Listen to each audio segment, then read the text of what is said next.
Okay, welcome. Welcome to another quick, media studies excursion here on the Funkit Pod. Simply because A, I talked about this in class, and B, I had many more questions coming up in regards to what are moral panics? Why do we panic? Should we panic? Don't panic. Well, moral panics, right? It's a construct, or it's a approach that the media is using to basically get you to interact. Right, so we know what makes people click, buy magazines, newspapers, if you still buy them, watch videos, and so on. That's shock, that's panic, that's, oh my God, I can't believe it, what the hell, click, let me watch it. That's basically already the concept of moral panics. This whole thing, the term moral panics, was first coined in 1971, I believe, by a guy called Stanley Cohen, I believe. He was analyzing what happened back then between like two rival groups, the mods and the rockers. So the mods were like those hip young kids that were like with the gel in the hair and stuff like this, listening to pop music, and then the rockers, the leather jackets and so on. And they were fighting all over the UK apparently back then. And so they went from town to, they met in different towns, ran into each other, laid waste to those towns, and then the media jumped on that, like just picked like the worst pictures possible of like destroyed beach scenery or something, and then just highlighted, oh my God, the rockers and the mods are coming to your city, be careful, they're going to destroy everything, and people were freaking out about it.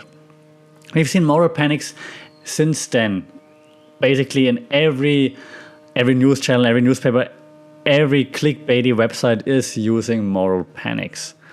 Right, so for example, back then in Germany, when I was a kid, I think a few instances of where people kidnapped or tried to kidnap kids on the way to school. Like, hey, here's some sweet cum, then grab them in a van or in a car or something like this. That didn't happen that many times, but we heard of some instances where it might have happened or where they might have tried it. And then all the media was just talking about this. Your kids are going to disappear on the way to school or kindergarten and whatnot. And then the parents wouldn't let the kids go to school by themselves for a while, and so on. Because why? Panics. Why did the media jump on this? Well, because again, panics sell. Right? We know this. You have to trigger emotions. You have to trigger panics. Panics sell. This happened with porn on the internet being so easily accessible. It happened with porn back then in the Playboy and so on. But then also porn on the internet being so easily accessible. Yeah, parents going crazy, the media like, porn, consuming porn on the internet is gonna make you a bad person, and it's gonna mess up your psyche and whatnot.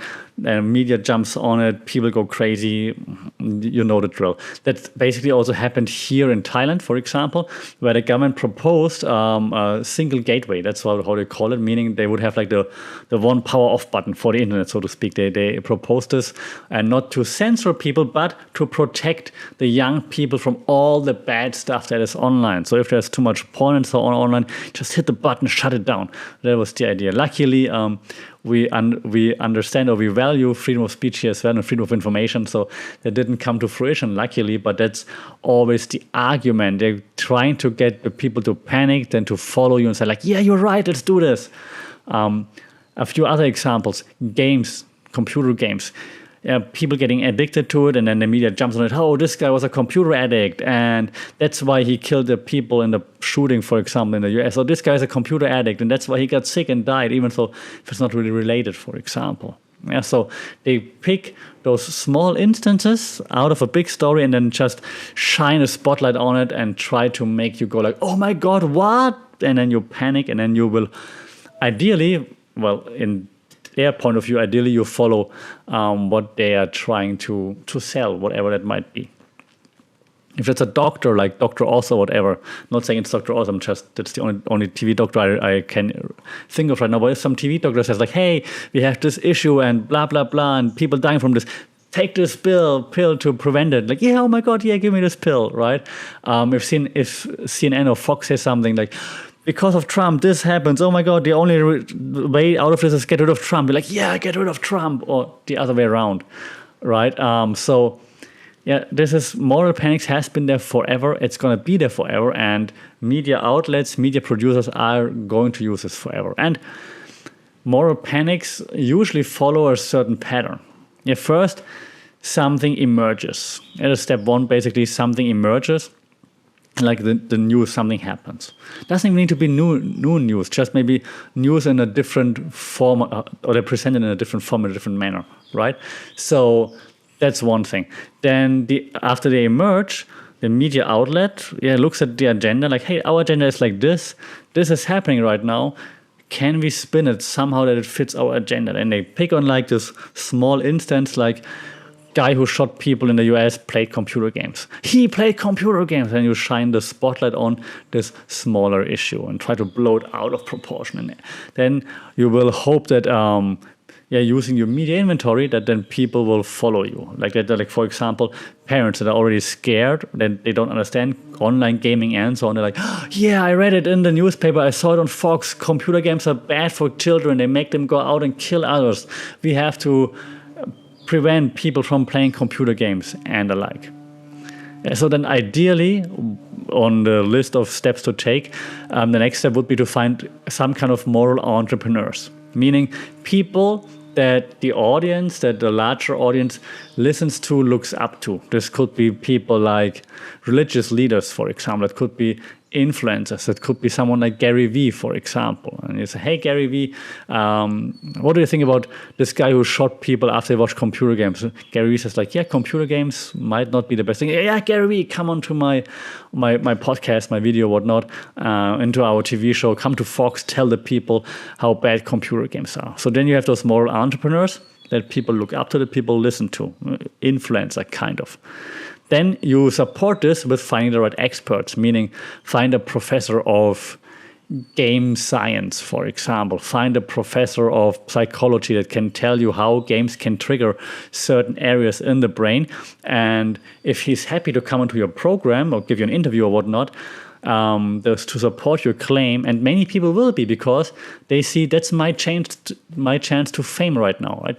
They know that I'm in this area. They want my opinion, and they're only going to put me on the air if I support their agenda. So I'm going to support their agenda right now. I'm going to say, yeah, games can trigger this in the brain, so that there's a possibility that this guy would not have killed people if he wouldn't have played games, for example. And they're like, oh, okay, fair, come onto my program, my podcast, tell the people. So you have those moral entrepreneurs that want more clout, more people, and they say what fits your agenda. You have the experts that find like, or they see a chance to also get more clout, more people, become more famous. They will support this agenda, and then they will both support each other, basically, to grow the panic even more. Like, hey, if this guy that I look up to says that, and they have experts to back up this claim, I mean, that must be true, right? So this is usually then how the panic becomes bigger and bigger and bigger and bigger. You see expert interviews on newspapers, on Fox, on CNN, and so on. Then eventually, maybe you would try to cope and resolve it. Yeah, coping and resolution is usually not that easy though, because you can just say, hey, we fixed the moral panic. So how do you fix a moral panic, right? Well, by maybe debating those experts, those moral entrepreneurs, by showing solutions, ideally. Yeah, hey, oh my God, we're all gonna die from COVID. Hey, here's a vaccine. Oh, okay. I mean, that's not how it goes right now, but that would be like the ideal resolution, right? Of course, there are debates back and forth. And I know, having said vaccine, there are going to be like 1,000 hate comments now on the YouTube video or on the podcast here. But I just want to use this as an example. Okay, so that's then the coping and the resolution. So either you debate and you try to educate people and try to find a consensus, or maybe you have a solution to the problem. If there's a solution to the problem, then the problem goes away, right? But of course, it's not easy to find like that one solution that makes the problem go away, obviously. So that usually doesn't happen that easily. Maybe then eventually the panic will fade away, because you see it right now with COVID, right? It's been more than a year. Eventually, we're getting bored of the panic. You're like, oh my God, I panicked for so long now. I mean, you don't tell yourself it's a panic, but you're like, it's been a year. Okay, I can't anymore. I can't. And then slowly it fades away until there's another outbreak. Hey, that's another time for panic again. News gonna jump on the another outbreak, highlight this again, and then we're back into the panic mode.